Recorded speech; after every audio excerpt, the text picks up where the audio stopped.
ಶಿವಮೊಗ್ಗ ಲೋಕಸಭಾ ಕ್ಷೇತ್ರದ ಶಂಕರಘಟ್ಟದಲ್ಲಿ ನಾನಿದ್ದೀನಿ ಇವಾಗ. ಬನ್ನಿ ಇಲ್ಲಿನ ಮತದಾರ ಬಂಧುಗಳು ಯಾರ ಬಗ್ಗೆ ಏನು ಹೇಳ್ತಾರೆ ಅಂತ ಕೇಳೋಣ. ಈಗ ಬೇರೆ ಬಂಡಾಯ ಅಭ್ಯರ್ಥಿಯಾಗಿ ಈಗ ಈಶ್ವರಪ್ಪ ಅವ್ರು ಬಂದಿದ್ದಾರೆ. ಏನು ವಾಪಕಿ ಬಸ್ ತಗೋತಾರ ಅಥವಾ ಹೆಂಗೆ ಅವರು? ಅದು ಅವ್ರು ವಾಪಸ್ ಅಂತೆಲ್ಲ ಗೊತ್ತಿಲ್ಲ. ಬಟ್ ಇಲ್ಲಿ ಬಿಜೆಪಿ ಚೆನ್ನಾಗಿದೆ, ಮೋದಿ ನೋಡಿ ಓಟ್ ಹಾಕೋದು ಜಾಸ್ತಿ. ಅಲ್ಲ ಸರ್, ಈಗ JDS ಬಿಜೆಪಿ ಎರಡೂ ಮೈತ್ರಿ ಆಗ್ಬಿಟ್ಟಿದೆ. ಅದೇ ಪ್ಲಸ್ ಪಾಯಿಂಟ್ ಆಗಿದ್ದು.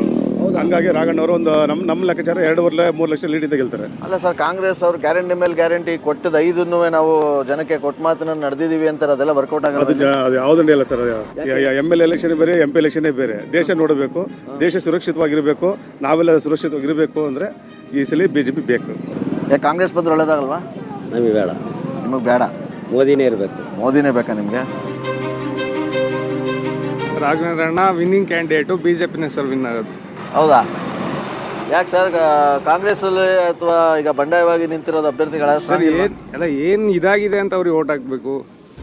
ಗ್ಯಾರಂಟಿ ಕೊಟ್ಟಿದ್ದಲ್ಲ ಕಾಂಗ್ರೆಸ್ ಅವರು. ಈಗ 5 ಗ್ಯಾರಂಟಿ ಕೊಟ್ಟಿದ್ದಾರೆ ಅಂತ ಅವ್ರು ವಿನ್ ಆಗಿಲ್ಲ. ಕರ್ನಾಟಕದಲ್ಲಿ ಯಡಿಯೂರಪ್ಪ ಸ್ವಲ್ಪ ಸೈಲೆಂಟ್ ಆಗಿದ್ರು ಅಂತ ವಿನ್ ಆಗಿದೆ ಅಷ್ಟೇ. ಸರ್, ಈಶ್ವರಪ್ಪ ಅವರು ಅವರಿಗೆ ಮನಸ್ಸಿಗೆ ಸ್ವಲ್ಪ ದುಃಖ ಆಗಿದೆ ಬಿಜೆಪಿ ಆದರೂ ಬಿಜೆಪಿನೇ ಸರ್. ಇಲ್ಲ ಹೆಂಗಿದೆ ಈ ಸಲ ಲೋಕಸಭಾ ಚುನಾವಣೆ ಶಿವಮೊಗ್ಗದ? ರಾಘಣ್ಣ ಚೆನ್ನಾಗಿದೆ ಸರ್ ಬಿಜೆಪಿ.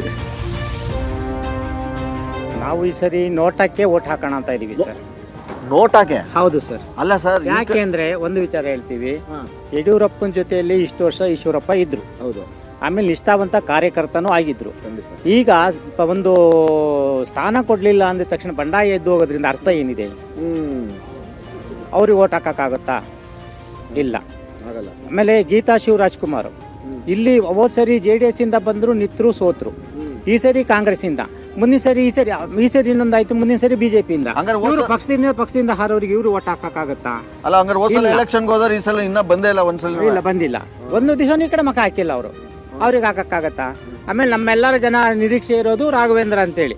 ನಮಗೆ ಅದರ ಅವಶ್ಯಕತೆ ಇಲ್ಲ. ನಾವು ಹಾಕ್ತಿರೋದು ನೋಟ್ ಹಾಕಿ. ಬಿಜೆಪಿ ಸರ್ಕಾರ ಇದೆ, ಎಲ್ಲ ಥರ ರಕ್ಷಣೆನೂ ಇರ್ತಿತ್ತೆ. ಇವ್ರು ಏನು ಮಾಡಿದ್ರು, ಏನು ಕ್ರಮ ಕೈಗೊಂಡ್ರು. ಹಾಗಾಗಿ ನಾನು ಹೇಳೋದೇನೆಂದರೆ, ಕಾಂಗ್ರೆಸ್ಗೆ ದಯವಿಟ್ಟು ಯಾರು ಓಟ್ ಹಾಕ್ಬೇಡಿ. ಯಾವುದೇ ರೀತಿ ರಕ್ಷಣೆ ಇರಲ್ಲ. BJP ಓಟ್ ಹಾಕಿ BJP ಗೆಲ್ಸ್ಕೊಂಡ್ರೆ ಮೋದಿಯವರಿಂದ ಆಗಲಿ ಯಾವುದೇ ಆಗಲಿ ಅಭಿವೃದ್ಧಿ ಆಗುತ್ತೆ.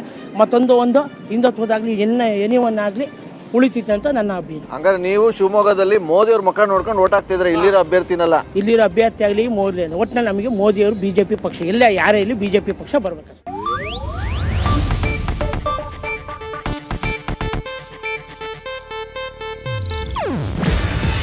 ಇದು ಏಷ್ಯಾನೆಟ್ ನ್ಯೂಸ್ ನೆಟ್ವರ್ಕ್ ಪ್ರಸ್ತುತಿ.